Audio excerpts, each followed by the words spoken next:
and welcome to episode 32 of Board Game Blitz, a proud member of the Dice Tower Network, and a podcast about all things board games that you can listen to in less time than it takes to get through a con registration line right when it opens. This week, we're recapping our experiences at Origins and Dice Tower Con. Rather than following our usual format, we're just going to have some fun discussing our favorite parts of both cons, including the people we met, the games we played, and the neat experiences we had. And now, here are your hosts, Ambie, Cassadi, and me, Crystal.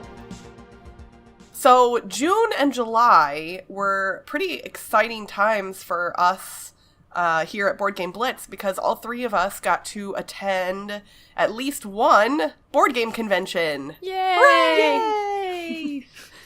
So, Cassadi, we kind of held off on your con report, as it were, from Origins because we knew that we were going to be doing Dice Tower Con too, and we didn't want to have to split up the con reports. So I would love to hear about what all you did at Origins. What was new, what was exciting, who you met, what you got to do, what you played, everything. Just tell me everything.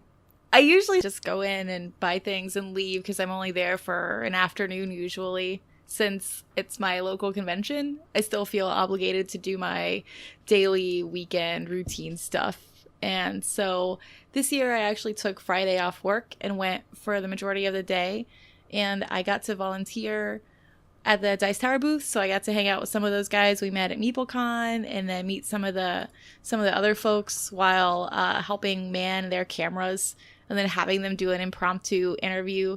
That was terrifying because things weren't working the way they were supposed to. I was terrified and nervous the whole time. And you did such a good job. That was a great interview.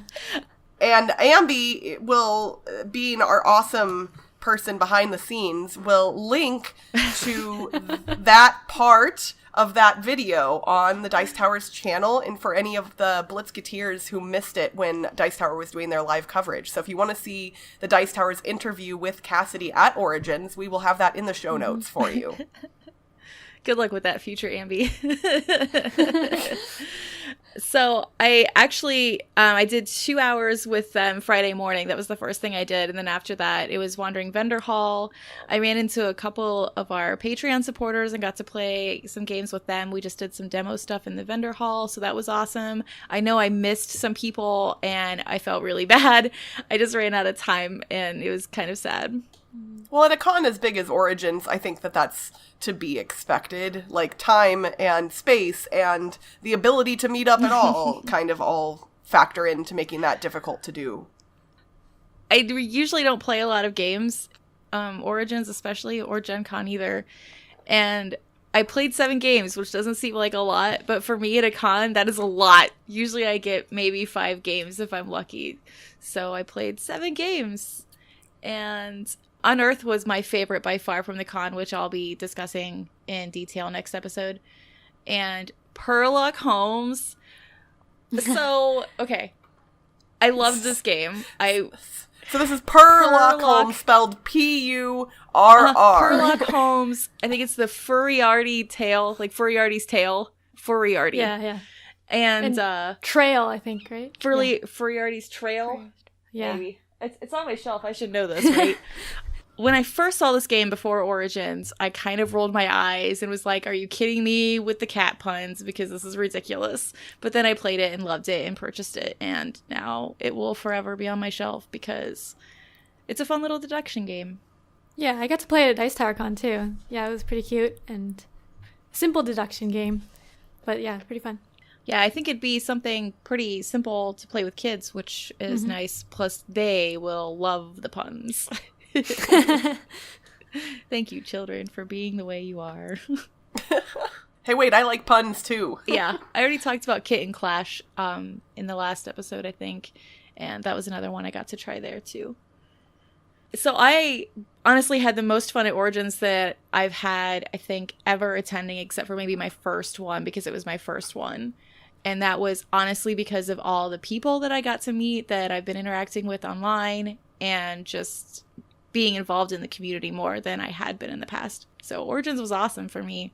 Yay. Was it weird to have people recognize you Yes. either by face or by voice? It was so weird. It was so weird. And I was telling Matt about it because he wasn't there with me Friday. And then Sunday we went back and people were still stopping me. And he had been giving me crap about it because he's like, oh, internet superstar. And then when he was with me, people were still stopping me. And it was still weird. But people got to meet my baby on Sunday if they saw me. Yay! Yeah, Ambie and I think, had similar thoughts. Oh yeah, at Dice everyone Tower Con. recognized Crystal's voice because she had just been on the Dice Tower podcast. So like everyone there listens to the Dice Tower podcast. They literally, like, I don't know how many people came up to me and they were like, oh, I was listening to you on my way in. And I mean, it definitely doesn't help that I'm a loud person, which it's so funny. On Epic Gaming Night's podcast from last week, which will now be still last week when we released last this Tuesday. episode? Yeah, last Tuesday, Rob was talking about how lovely it was to meet me and how loud I am. And he said he liked it because he's a loud person too. But I was like, yep. I was like, I'm pretty loud. And it's kind of like, I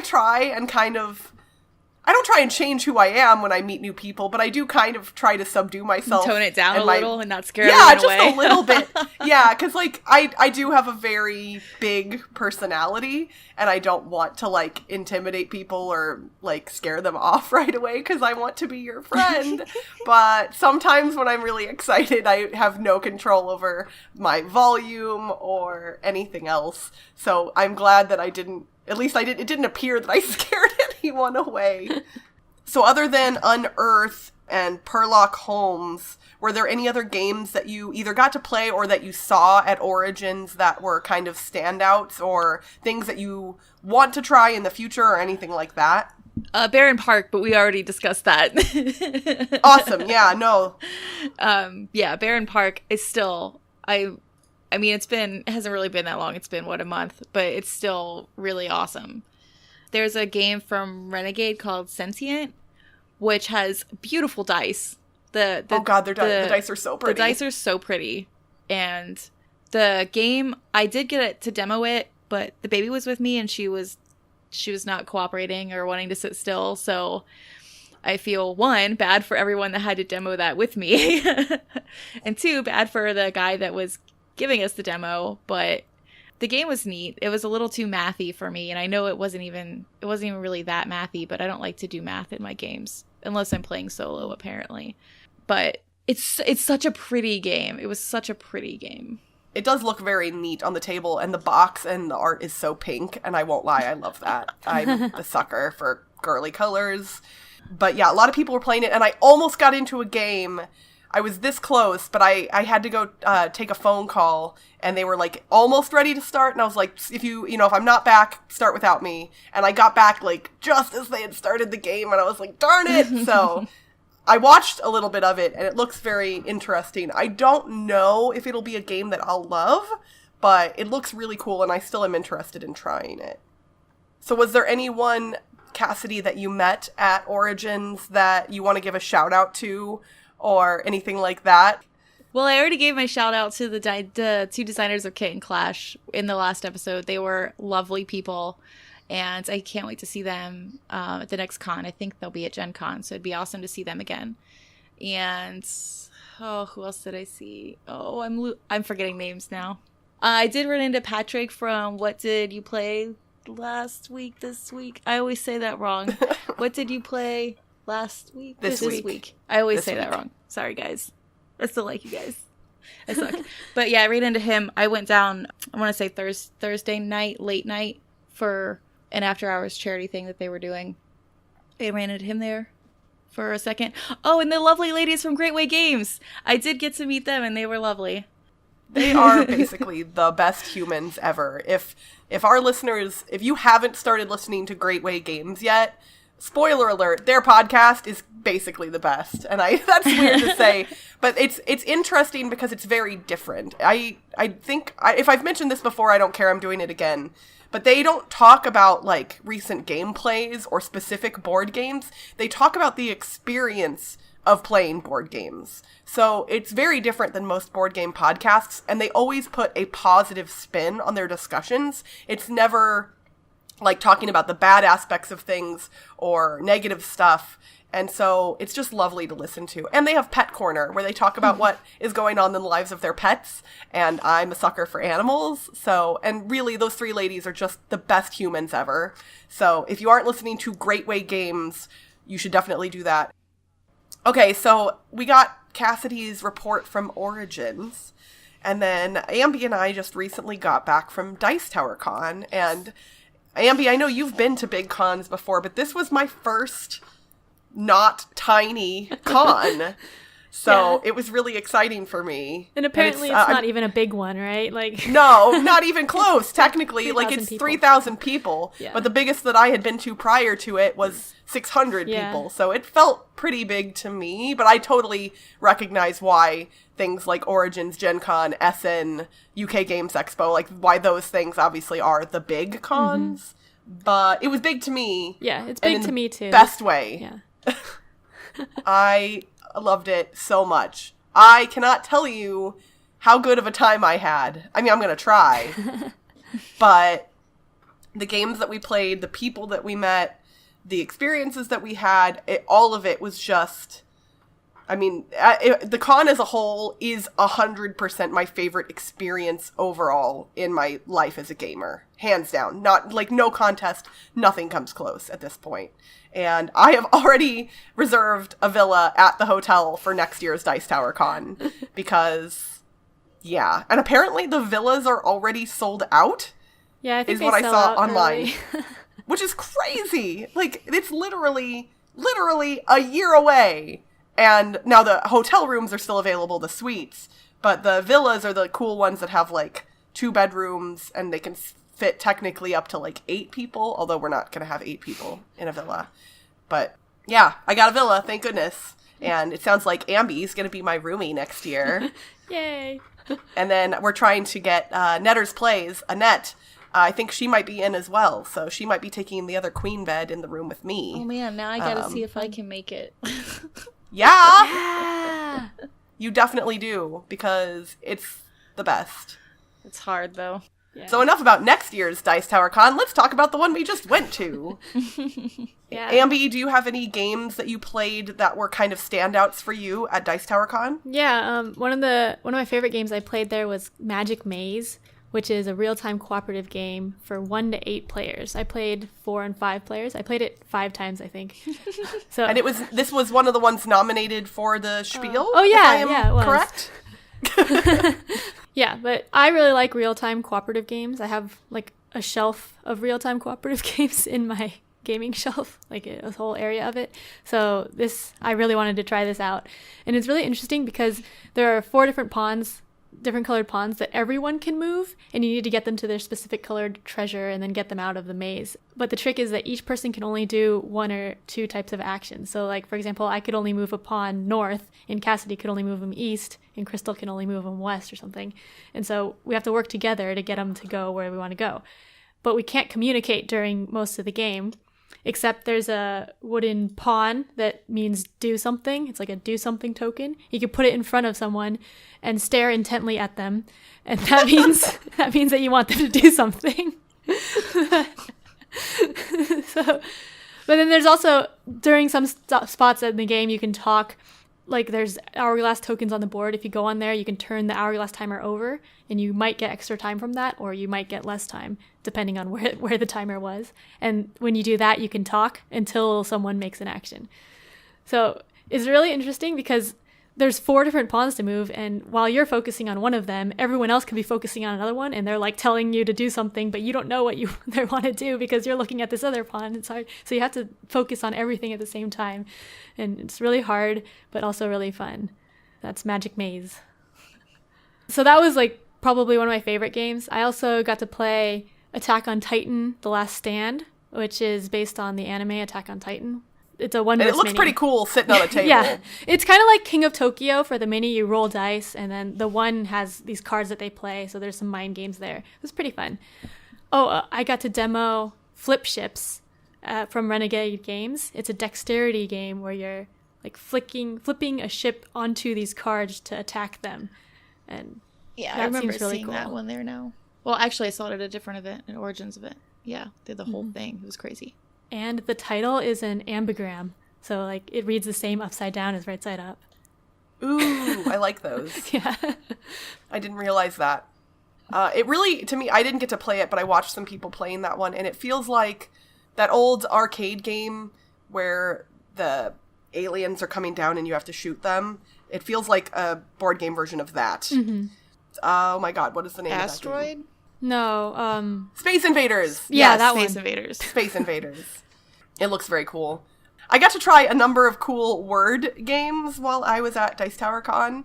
So I had been interested in a few of them beforehand, but got to try them for the first time. So I got to play Werewords, which is the new Bezier Games title that people have compared to Insider. And we're not going to discuss the drama involved with that because there's always two sides to every story, and we do not know all of the information. So I'm just going to leave it alone. Feel free to Google things if you want to look that up. But regardless of drama, Werewords is an awesome game. It is a lot of fun. It is like Insider in that it is related to 20 questions, but there's more secret roles, like in One Night Ultimate Werewolf, one of Bezier's other titles. Mm-hmm. And so there's a little more ways to manipulate things and more people to do things, and it's very interesting. I also got to play Word Slam, which is a team-based game that, for me, basically entirely kills the game concept. I don't think, if I own Word Slam, which I don't yet, but once I do, I don't think I'll ever want to play Concept ever again, because instead of using pictures and just pushing a little cube onto the board over and over and over again to try and get people to guess a thing, you've got this big pile of different types of words. You've got nouns and adjectives and verbs, and both teams are trying to get their teams to guess the same word, but they're giving clues on opposite sides of the table. So you can use what the other team is saying out loud as clues as well, and it's your team is trying to get the word first. Mm-hmm. And it's so much fun, and it's fast, and it's frantic, but it's awesome. And then I also got to play Wordsy, which is, I have to give a shout out to the designer, Gil Hova. He and I actually got to hang out quite a bit during Dice Tower Con, and he is just the most wonderful person ever. I bought Wordsy from him, and since I hadn't been able to get a copy of the networks prior to this, I bought it from him there as well, even though I didn't have very much space in my luggage. And I cannot tell you how good it feels to take cash and hand it to a person for a thing that they created. I've done that in the past with, like, art and other things, but as far as, like, a board game was concerned, I don't think I've ever gotten the opportunity to hand money to the designer of a game for that game and take it from them, and it felt really cool. And it helps that Gil is just a wonderful guy. He's so nice, and he's a big fan of some other podcasts like Flip the Table, so he and I were able to talk about stuff like that. And he also got to show me, he showed me the expansion for the networks that's going to be hitting Kickstarter, I believe, in August. And I don't know how much of it that he would want me to discuss. He was showing it to a few people, but just because I'm not certain how much he has made public, I won't mention the details. But I can tell you that it's going to give players special roles, which will give them special powers. They're very thematic, and they are very cool. So if you like the networks, you definitely want to keep an eye on Kickstarter in August for the new expansion coming out for that. Oh my gosh, Ambie, we have to talk about Strike. So we've been seeing, like, rolling dice and taking names, and some other, and I think Rodney Smith is a fan as well. Yes. We've seen a whole bunch of people talking about Strike online for quite some time. Yeah. And so when I found out that Rob from Epic Gaming Night had a copy of it with him, I nearly tackled the man, and he's big. No, I didn't actually tackle him. I'm just kidding. But I said, you bring that out, you bring it out now, we're playing it. And I don't know how many times, actually, I'm going to look and see how many times I played it over the course of the con, because still keeping with my New Year's resolution, everyone. Still tracking all of my plays. So that's good. Let's see. I played Strike a total of 6 times during the con. Wow. That's a lot. Yeah, I only played it 3 times. For those who aren't familiar with the game, it's basically a plastic arena, like little bowl, and you throw dice into it and try to make them match. And then you get to pull dice back out of it, and then the next person goes. And that sounds really boring. Well, you can, like, hit the other dice with the dice you're throwing in to make them roll, which is the cool part of it, I think. Yeah. So I think it's a mixture between a dexterity and press your luck game.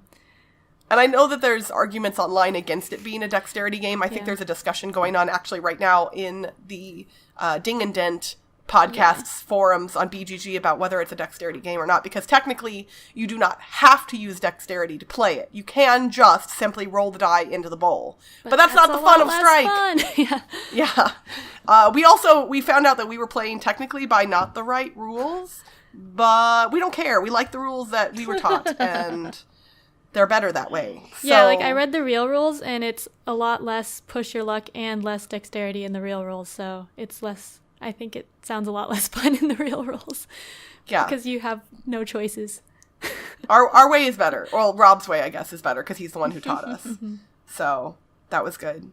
Speaking of dexterity, I also got to try the new Dead of Winter Flick 'em Up game, which I will admit when they announced I was a little bit skeptical about. I mean, I own and like both Flick 'em Up and Dead of Winter, but a combination was kind of weird sounding to me.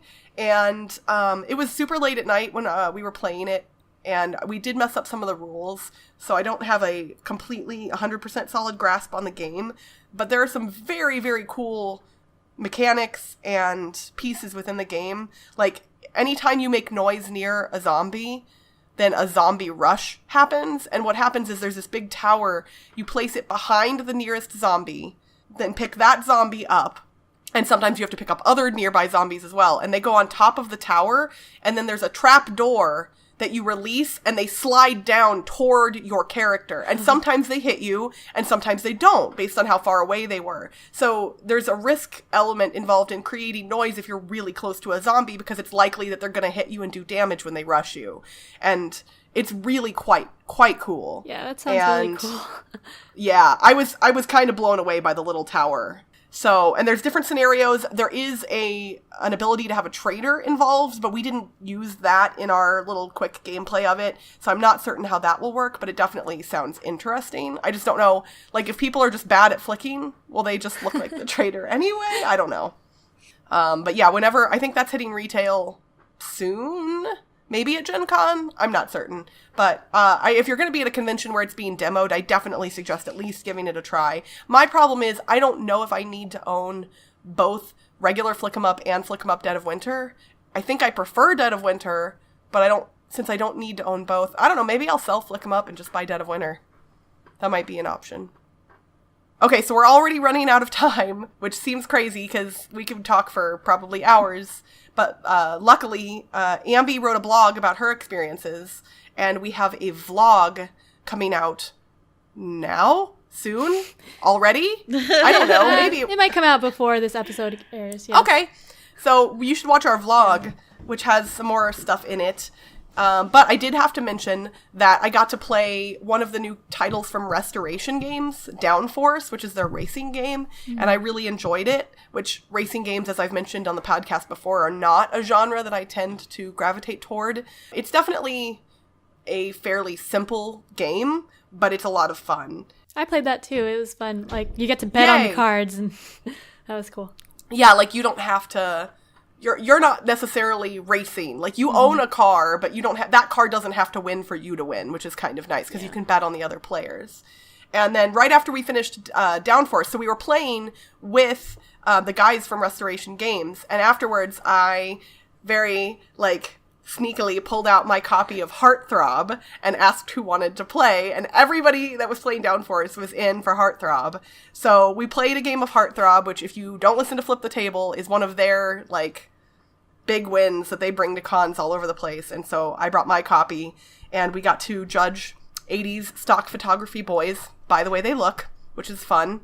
And I did not intend this to happen, but after the con, I got a tweet from Justin Jacobson, the president of Restoration Games, who said that on a call, their team for Restoration was talking about how they could theoretically bring back Heartthrob.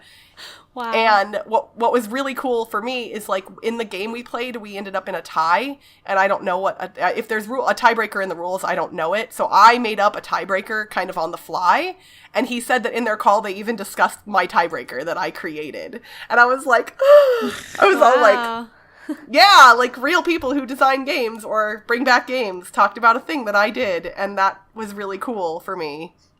So, needless to say, Heartthrob.